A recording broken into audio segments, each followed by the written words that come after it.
The biggest volcanic eruption of the past 2 million years. Would have been the mother of all explosions. 75,000 years ago, the supervolcano Toba threw the planet into climatic chaos. It was this huge climate effect that made it so devastating around the world, not just where the volcano erupted.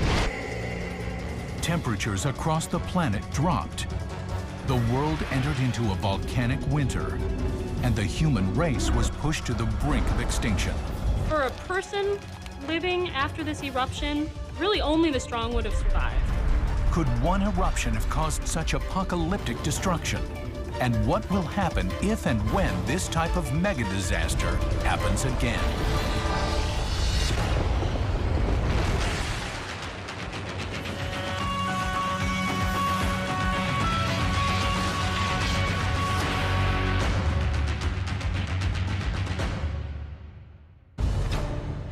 (73,000 BC), Sumatra, Indonesia. A sleeping giant named Toba awakens from a 700,000-year slumber. It unleashes the most explosive volcanic eruption of the past 2 million years. It would have been the mother of all explosions. People could hear it from thousands of kilometers away. Toba was 40 times larger than the largest eruption in recorded history, and it probably had 40 times the impact, and that was disastrous.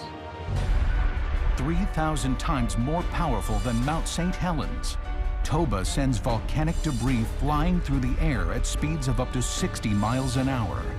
Everything within 500 miles is doomed. It's a very violent, fast process. Anything in that area, any form of life, would have been annihilated. The eruption continues for an entire week. Toba blasts 2,800 cubic kilometers of sizzling magma 30 miles into the atmosphere. You know the beltway around Washington, D.C., it's about 60 miles around. If we wanted to fill that up with all this rock and ash, it would make a disk a mile high, covering the inside of the beltway. The ash spreads for more than 2,000 miles and buries everything in its path in up to 20 feet of debris. The dust seems to have traveled about 2/3 of the way across the Indian Ocean to the west, and as far as almost to Taiwan on the east. The ash begins to block the sun. You were completely isolated from the sun. You didn't know whether the sun was up or not because there was this very thick cloud of ash in the atmosphere. With a typical volcano like Mount St. Helens, the effects are felt locally. The initial eruption and the ash it releases are what caused the destruction. But Toba also releases something more deadly: massive amounts of invisible sulfur gases. These gases reach the uppermost layer of the atmosphere, which enables them to travel around the world, setting the stage for this one volcanic eruption to unleash a global catastrophe. The amount of sulfur dioxide that comes out of the volcano is very important in terms of its impacts. If it's a relatively small amount, it's the kind of thing that the Earth system can deal with and absorb. But if it's a huge amount, then you're talking about major problems. Major problems like instantaneous and drastic temperature changes. These sulfur gases converted into particles. We call them sulfuric acid aerosols. And this cloud of particles was blown around the world by the wind and stayed there for several years, blocking out the sun and making it cold and dark at the Earth's surface. The sulfate particles that are in the stratosphere act as a kind of a sunshade to reflect sunlight away from the Earth and cause cooling. With the Earth's rays being deflected back to space, global temperatures plummet by as much as 25 degrees Fahrenheit. The entire planet spirals into perpetual winter. It was this huge climate effect that made it so devastating around the world, not just where the volcano erupted. Toba has unleashed a worldwide catastrophe, a phenomenon scientists call a volcanic winter. A volcanic winter is you've got such extreme cooling, it goes throughout the entire year and can go on for several years or decades potentially.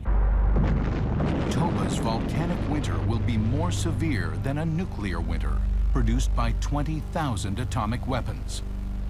The drop in temperature quickly turns lush rainforests into dry wastelands and arid deserts into frozen tundras. You can imagine a place like Nairobi, snow and frosts throughout most of the year. Vegetation, unable to adapt to the sudden shift, quickly dries up or freezes. Animals who can't find enough nourishment to sustain themselves perish. With the food chain crumbling, prehistoric humans who rely on hunting and gathering begin to die. You're sort of living on the edge anyway. You don't have a way to store food. You don't have a supermarket when you run out of milk. You're working with your environment, and if the balance goes haywire and the normal food supplies disappear or die, then what do? You're in trouble. At the time of Toba's eruption, there may have been as few as 1 million people inhabiting the planet in parts of Africa and Asia. There were at least two kinds of people alive at the time of the Toba eruption. There were people who looked under the skin very much like everybody else alive today, and we call them anatomically modern humans. In Western Eurasia, they were people who we call Neanderthals. But as the planet slips deeper into several years of volcanic winter and temperatures plummet, they begin to succumb to starvation and disease. So there would have been generations of people who had lived in a relatively warm global climate for 50,000 years, suddenly plunged into an ice age in just a few years. And the cataclysmic impact on human beings 75,000 years ago may have had a permanent effect on every human being today. If you look at the genetic diversity of people, it's surprisingly small, which basically implies that at some point in the time, the population just crashed. Maybe our population, our species, nearly got wiped out by the eruption of Mount Toba. The global storm set off by Toba may have crippled the planet and pushed humans to the brink of extinction. But how do we know that this apocalyptic event happened 75,000 years ago? Could a single volcanic eruption have unleashed a worldwide catastrophe that caused temperatures to plummet and early humans to be nearly wiped out? For thousands of years, all evidence of this ancient storm remained hidden. But in the early 1990s, a hint of this prehistoric mega-disaster would be unearthed at the very bottom of the ocean. While digging for sediment, scientists make an astounding discovery. Scientists can reconstruct what the temperature of the ocean was like in the past amazingly well and with tremendous accuracy by looking at different kinds of sediments pulled out from the bottom of the ocean. When scientists analyze the ocean cores from about 75,000 years ago, they notice something unusual. For some reason, ocean temperatures drop by 10 degrees Fahrenheit. Generally speaking, the ocean's temperature will often be fairly steady over 100,000 years or more. But every once in a while, when the scientists look through these old core samples, they will see some indication of a very abrupt change.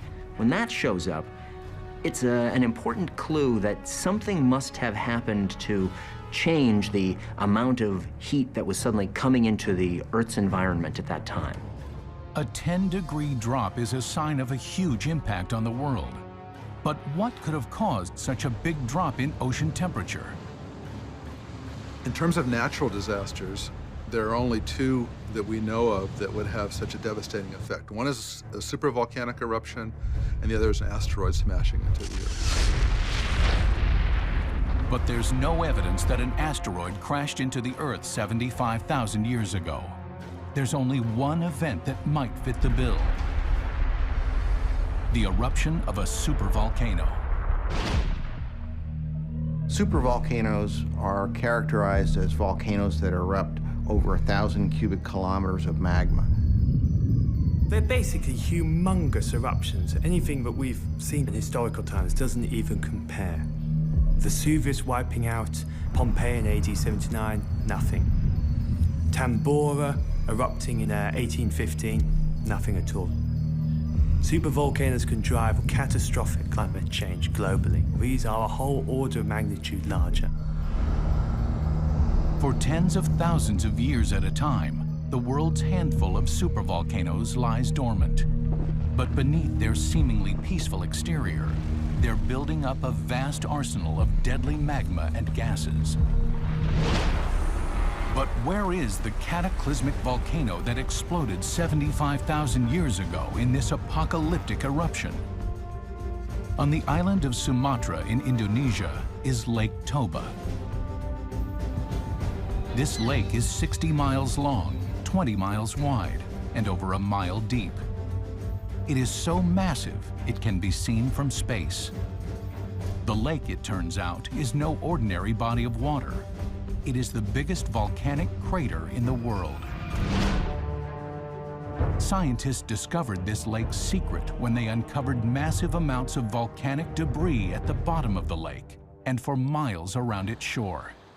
There are several lines of evidence that tell us that Toba erupted 75,000 years ago in this cataclysmic eruption. The thick deposits of ignimbrite, pumice, and ash that are found for 20,000 square kilometers around Lake Toba. Are the remnants Toba left behind enough to prove that it unleashed a volcanic winter that crippled the planet? And could this type of catastrophe happen today?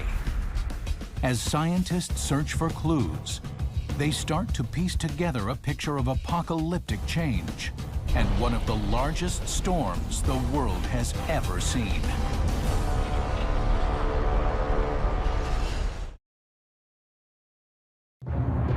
"75,000 years ago on the Indonesian island of Sumatra, a supervolcano named Toba violently erupts. Toba would have been such an enormous event, and that was the largest eruption of the last 2 million years.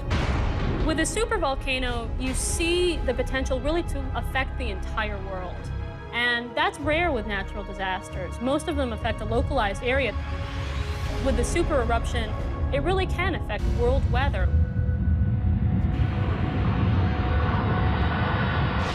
Toba sets off a worldwide storm that will block out the sun, throw the global climate into chaos, and bring the human race to the brink of extinction. The sun was just not warming the world. Within a few days to a few weeks, people would have started to feel the effects of the cold. The plants would have started dying, and then the animals and the people that feed off of those plants would have started dying as well. But how could one eruption have had such an apocalyptic impact on the entire planet? A supervolcano, it seems, carries the trigger for worldwide destruction. A regular volcano is really a pipe of magma running up from the mantle. But with a supervolcano, you see this huge reservoir of magma sitting right below the crust that actually dimples the earth above it. The pressure beneath the earth grows as the magma chamber fills. And when a supervolcano like Toba erupts, it doesn't just send magma through a single vertical vent like a normal volcano. It explodes in every direction, sending destructive gases into the uppermost layers of the atmosphere. In its wake, Toba leaves behind a unique footprint, a gigantic volcanic crater called a caldera. Toba collapsed and formed this huge hole in the ground that is there. It wasn't there before because all that stuff is now in the atmosphere. But what kind of evidence could the supervolcano have left behind? Scientists need to determine just how destructive all of the ash and gas would have been on the planet. In the early 1990s, sediment from 75,000 years ago reveals that there is a dramatic drop in ocean temperatures. But if this is a sign of a catastrophic event, where is the evidence on land? What happened to air temperatures? Scientists finally discover the clue they need more than 7,000 miles from Sumatra, buried deep within the ice sheets of Greenland. Ice cores are important for studying how climate changes because they can give a record of what was happening in the atmosphere year by year. As the snow falls, it's basically collecting everything that's in the atmosphere at that time. The ice cores are a virtual database of the weather on Earth. With each year that passes, a layer of ice forms. That layer preserves the annual climatic patterns. When you look at the individual years available in the ice core, it's very similar to a tree ring. You can count each year because there are different characteristics that happen. It gives a very detailed record of the climate of the last 125,000 years. Over 2 miles of ice has accumulated in that time. And so it's justifiably called the 2-mile time machine. Could evidence of this global disaster be locked within these ice sheets? When climatologist Greg Zielinski and his team begin to analyze the ice cores from 75,000 years ago, they find some astonishing data, something that they've never seen before. We found that there was this very, very large increase in the sulfate. Sulfate is a signature of volcanic eruptions. When volcanoes erupt, they emit sulfur gases along with ash and rock. Small sulfate peaks in the ice usually indicate a typical volcanic eruption somewhere in the world. But the sulfate levels Zielinski finds from 75,000 years ago are simply off the charts. It was like 3 orders of magnitude greater than anything else we had seen. Really a fantastic discovery. We've never seen anything to have really perturbed the atmosphere to this extent. Levels of sulfate this extreme can only mean one thing: a supervolcano. We were very aware that back around 75,000 years ago was this huge Toba eruption, so our first thought was that could easily be the Toba eruption. During a typical volcanic eruption, when sulfur is released into the air, it only has enough explosive energy behind it to make it into the lower layer of the atmosphere, called the troposphere. There it will form acid rain. But the effects of acid rain are localized and temporary, and the sulfuric acid falls out of the atmosphere in a matter of weeks. But if the volcano is massive enough, the sulfur gases will travel 15 miles into the uppermost layer of the atmosphere, called the stratosphere. There they will make their way around the globe and take on a whole new level of destruction. They can unleash a volcanic winter. It's a really explosive volcano. That sulfur dioxide goes up into the stratosphere and it causes these sulfur particles that reflect the sun's heat away, and that causes cooling. Scientists have seen the effects of this sulfur dioxide in recent history. In 1815, the eruption of Mount Tambora in Indonesia killed more than 10,000 people and caused a year-long volcanic winter that we now call the year without a summer. The Mount Tambora eruption sent 400 million tons of sulfur dioxide into the atmosphere. In the next summer, in 1816, in June, snow fell in New England, harvests failed in America and Europe. Agricultural production crashed. A bushel of wheat suddenly went through the roof and went up to $2.50, which wasn't reached again until 1972. Hundreds of thousands of people died from starvation, and you saw an incipient outbreak of cholera actually widen into a world epidemic simply because of this one eruption. The drastic climate change would make an impact on works of literature as well. Author Mary Shelley is so captivated by these sudden and extreme changes in climate, she produces her masterpiece, an iconic horror story, during the summer of 1816. She wrote Frankenstein, inspired by the climatic effects of a volcanic eruption. At the beginning of the book, the monster is climbing over the ice. These cold, icy images were inspired by the weather outside. They didn't know it was caused by a volcanic eruption. They just knew how cold and gloomy that was. But as devastating as Tambora's eruption is on the planet, it would have paled in comparison to the volcanic winter unleashed by Toba. Tambora was probably at least 10 times smaller than Toba. If an eruption the size of Tambora caused the year without a summer, then Toba could have easily caused the decade without a summer.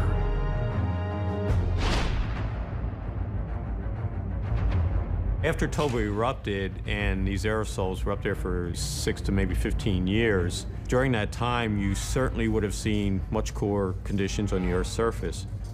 A prolonged volcanic winter would have catastrophic effects on any ecosystem and could send the global climatic balance into chaos. Potentially what could have happened following that is that you start cooling major parts of the Earth's surface, and especially the oceans, the sea surface temperatures. As sea surface temperatures drop, ice begins to expand. And with the ice growth comes continually lower temperatures and drought. Suddenly, early humans are seeing temperatures plummet by as much as 25 degrees Fahrenheit. 25 degrees Fahrenheit, that means the whole world was below freezing. Once that cooling starts taking place globally, you start to see the ice expand, both on the ocean and on land. And once you have that kind of cooling effect, could kick off a process that's a self-reinforcing cycle that could cause more cooling. Could this storm have impacted the planet so severely that it permanently changed the global climate? Did the world's worst volcanic winter send the planet spiraling into an ice age? The world wasn't ready for an ice age, but it was pushed into one.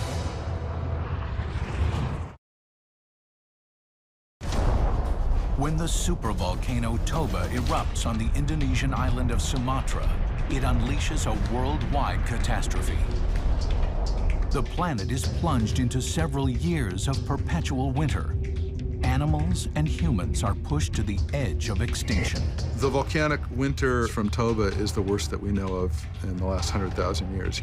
It has huge implications for how you can survive. You can't put enough food resources away to survive. Very hard to plan for those sort of big events. But after several years of volcanic winter, the debris and lethal gases released by Toba finally begin to fall out of the atmosphere. The sun once again returns to the horizon, but the frigid temperatures gripping the Earth do not retreat. In fact, geological records extracted from the ice cores in Greenland show that shortly after Toba's volcanic winter comes to a close, the world plunged into a new climatic state, a 1,000-year ice age.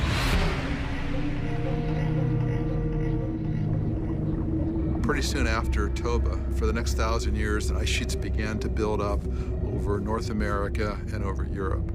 And so people have suggested maybe Toba caused an ice age because it occurred right when this ice advance took place.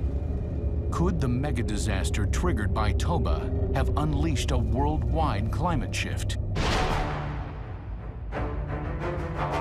When global temperatures drop by just a few degrees Celsius, there can be quite a few effects around the planet. Glaciers that are retreating could advance instead. An ice age is when the Earth's temperatures decrease for an extended period of time.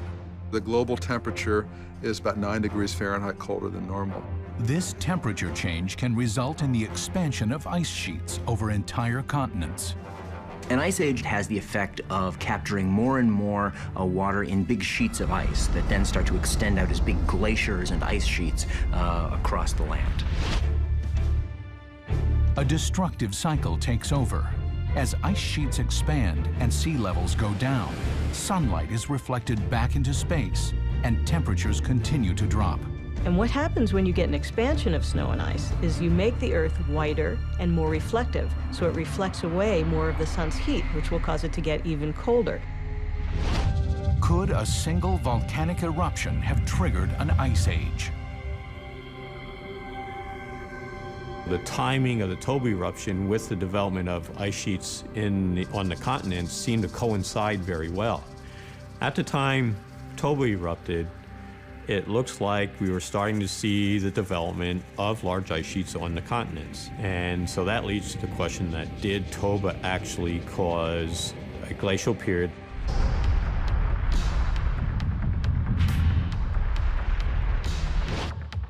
Meteorologist Alan Robach has created computer models to measure the potential climate effects unleashed by volcanoes.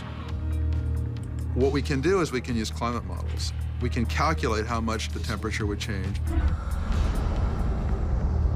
We use them to forecast the weather every day. But there is no concrete weather data from 75,000 years ago. In order to simulate the impact of a volcanic winter like Toba's on the planet and determine whether it triggered an ice age, Robach has to draw upon the closest modern counterpart.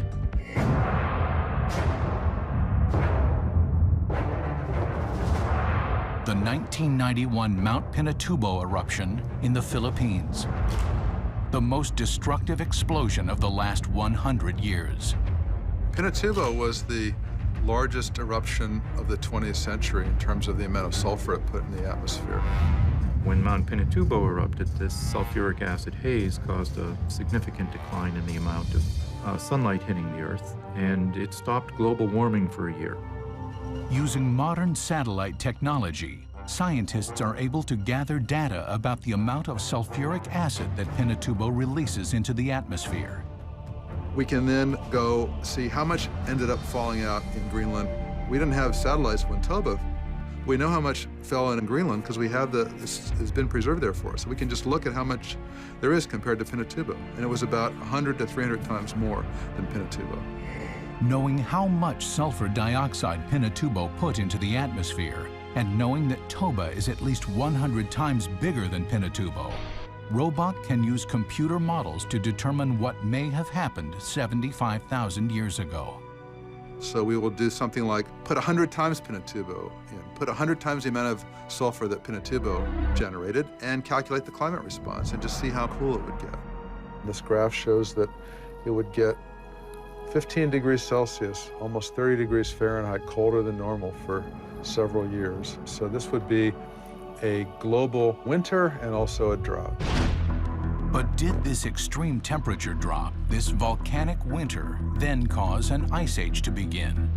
In order for it to form an ice age, it would have to cool the Earth for a long period of time. So we were trying to figure out how could Toba have caused the Earth to cool for a long period of time.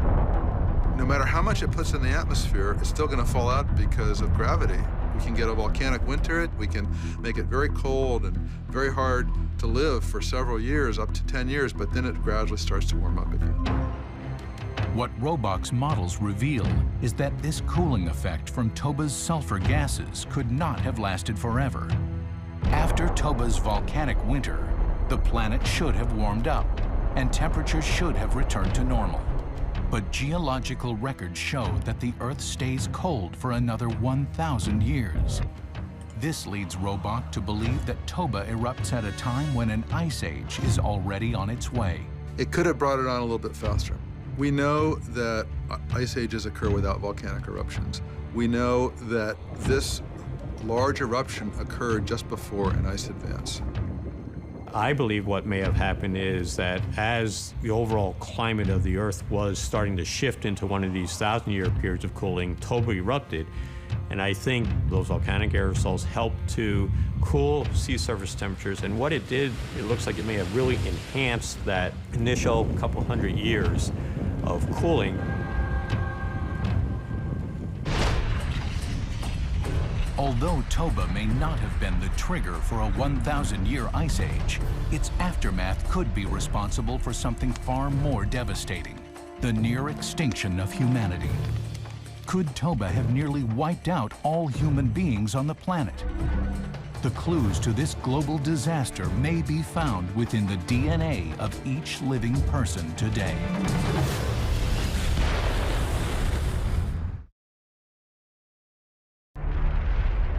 The storm that ravages the planet after the eruption of the supervolcano Toba is unlike anything the world has ever seen. It sets off a volcanic winter that causes temperatures to plummet by as much as 25 degrees and cripples the food chain. Plants and animals struggle to adapt to the frigid conditions. But it's early humans who face the greatest threat of all, the threat of extinction. Imagine you're sitting in front of your cave, and all of a sudden in the distance, the sky starts getting dark and the sun gets blocked out and it starts getting colder and colder, and you say, what have I done to annoy the gods? What's happening? The people at this time really were suffering some serious climatic change, really cold conditions, unlike anything that they had experienced. It doesn't take long for disease, famine, and death to set in. For a person living after this eruption, really only the strong would have survived. As this cooling occurred, you can imagine populations would start to crash. We're talking about generations being decimated.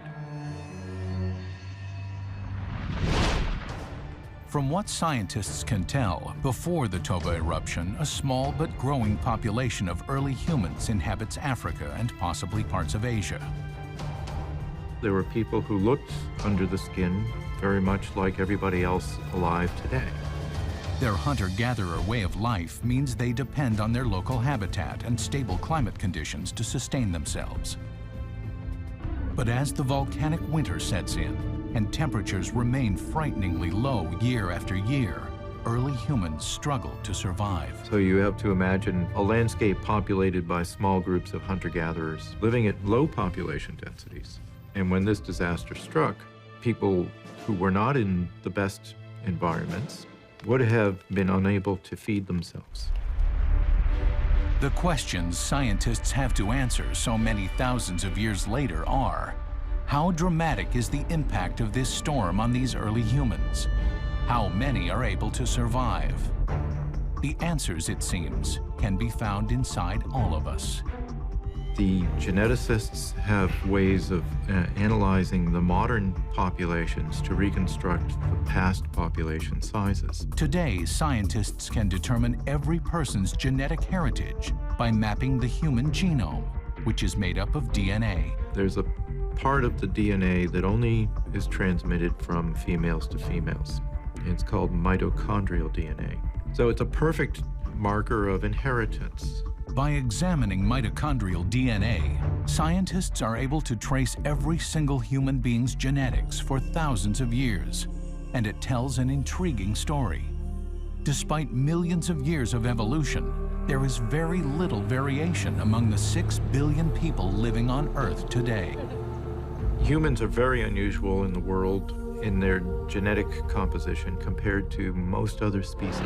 People as far apart as the Eskimos and the Australian Aborigines and the southern tip of Africa are genetically more similar to each other than 2 chimpanzees from the same social group in West Africa. What could cause such limited genetic diversity? As scientists analyze modern human beings' genetic history, they find a sudden decrease in the population about 70,000 years ago. There weren't very many different sources of these genes going back to that time period. It had to have been a massive catastrophe to cause such widespread death. Could Toba be the culprit? When the geneticists found out that there had been this huge environmental catastrophe at that time, then it made sense. The volcanic winter and its consequences for global climate and food supply caused the human population to crash.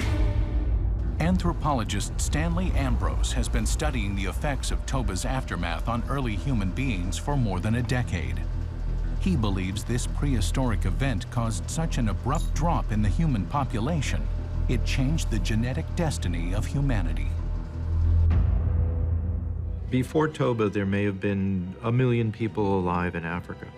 But after Toba, scientists believe the entire human population crashed to as few as 30,000 people. In the aftermath of one storm, the world's population dropped from the number of people living in Detroit to the number of seats in Fenway Park. Geneticists have reconstructed a population size of about 5,000 breeding-age females. Everybody alive on Earth today can trace themselves back to one of these breeding-age females. This rapid decrease in population is what scientists call a genetic bottleneck.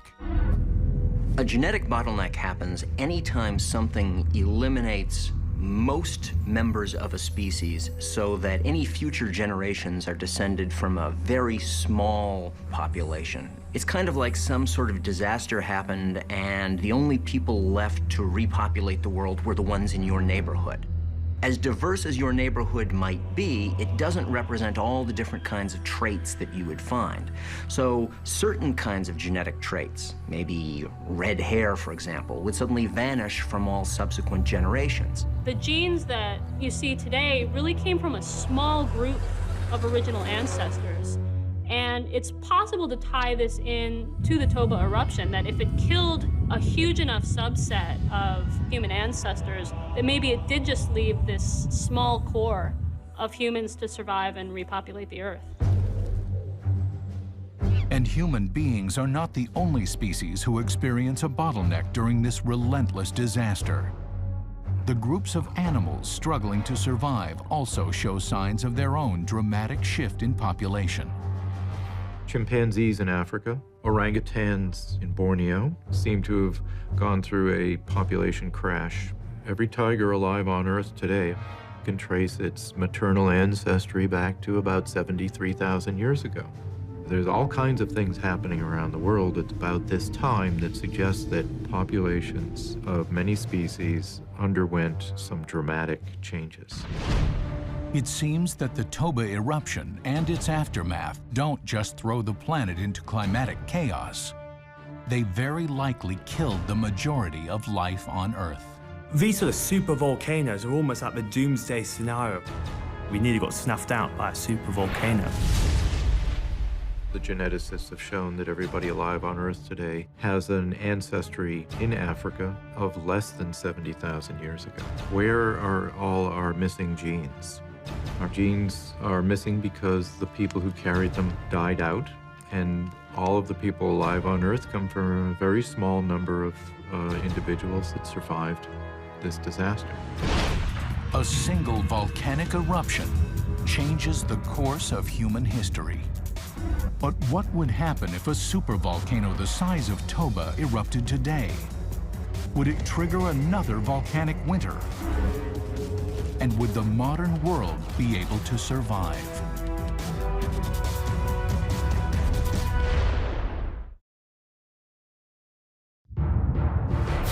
"75,000 years ago, on the Indonesian island of Sumatra, the supervolcano Toba erupts, sending the entire planet into climatic chaos. It unleashes a volcanic winter that may have pushed the planet into a 1,000-year ice age and brought human beings to the brink of extinction. But could this type of mega disaster happen today? Is there another sleeping giant out there waiting to erupt and wreak havoc? And could our modern world and race survive? You can't stop volcanoes. Disasters of that scale are beyond human control. What could we do to prevent another volcanic winter? Well, nothing. I mean, you really can't. Nature has a way of doing what it wants, and really the humans just have to adapt to what nature throws at them. Today, the site where Toba erupted is showing signs of increased volatility. Workers are keeping a watchful eye on the seismic activity in the area. In the last million years, Toba has erupted 4 times. Could it erupt again? We believe there is magma still beneath Lake Toba. There are small volcanoes inside the Toba caldera, and there are hot springs in there. For the time being, Toba does not seem to be an imminent threat. But elsewhere around the globe, supervolcanoes are growing. From Italy to Japan to New Zealand, they erupted in prehistoric times, and they will erupt again. When that happens, they will trigger disasters that could cripple modern society.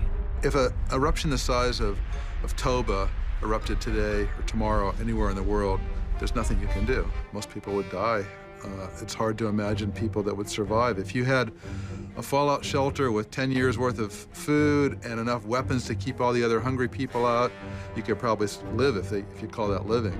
What most people don't realize is that some of the largest supervolcanoes in the world are actually forming in our very own backyard.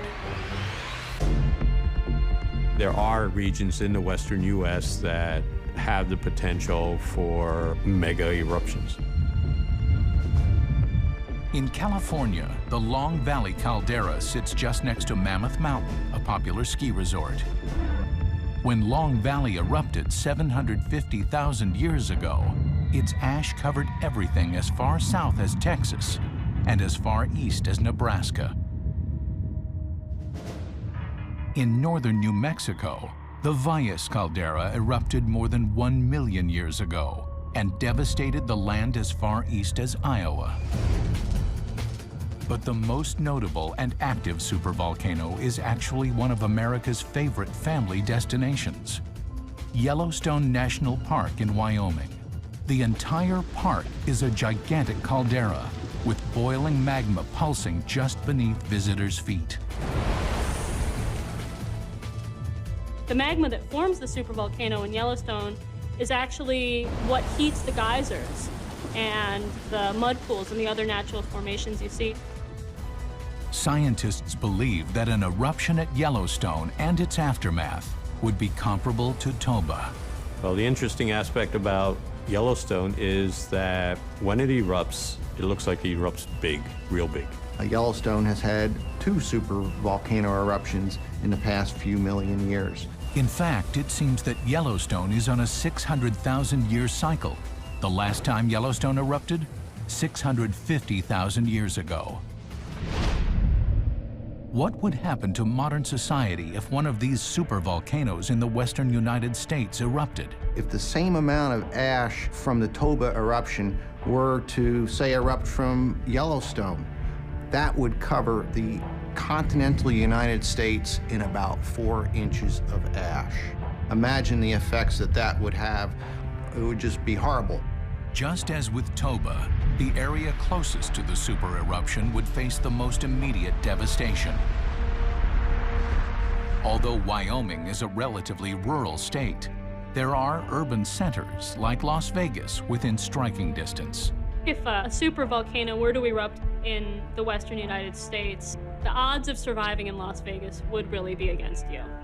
Massive amounts of ash would be only the first obstacle to overcome. Las Vegas would be under inches of this really, really thick ash, and it's heavy. So it can collapse roofs, it can bury animals, it can bury people, it can bury cars. As the ash spreads across the country, the air would be too toxic to breathe. People would be forced to wear protective masks over their eyes and mouths. Crops would fail, and water sources would become polluted. Car engines would clog, and any plane flying would come hurtling to the ground as the engines stopped working. Jets can't handle that volcanic gas. It causes the engines to flame out, especially the bigger jets, 747s. But the ashfall would be just the beginning. As we saw with Toba, while the ash settles, the destructive sulfur gases would be making their way into the stratosphere and circling the rest of the world. It wouldn't just be a case of, oh, poor old America suffers, the world would suffer. The devastation of a natural disaster like a hurricane or a tsunami or an earthquake can be dealt with because even though the people there are shocked, we can bring in food from other places in the world. We can bring in medical supplies. If a supervolcano erupted today, there wouldn't be anybody from any place else that would come help us, like in these smaller scale disasters. It would affect everybody in the world. Scientists agree it's not a question of if another supervolcano will erupt, it's a question of when. There's really no way to prepare for the eruption of a supervolcano. They're just so massive that this is not a power that we can contain with any known technology. The Earth will survive. I'm not sure that humanity would bounce back from such a tragic kind of event, such a dramatic and catastrophic kind of event. So Earth, it turns out, is fairly resilient. It's the conditions for human life that may be more at risk. Supervolcanoes do not just erupt, they are catalysts for global climate change and devastation. Unlike other natural disasters that are often localized and even avoidable, a natural disaster like the one unleashed by the Toba eruption is inescapable. These volcanic winters and the consequences of such apocalyptic change may only happen once every 100,000 years. But when they occur, the planet and its inhabitants are never the same.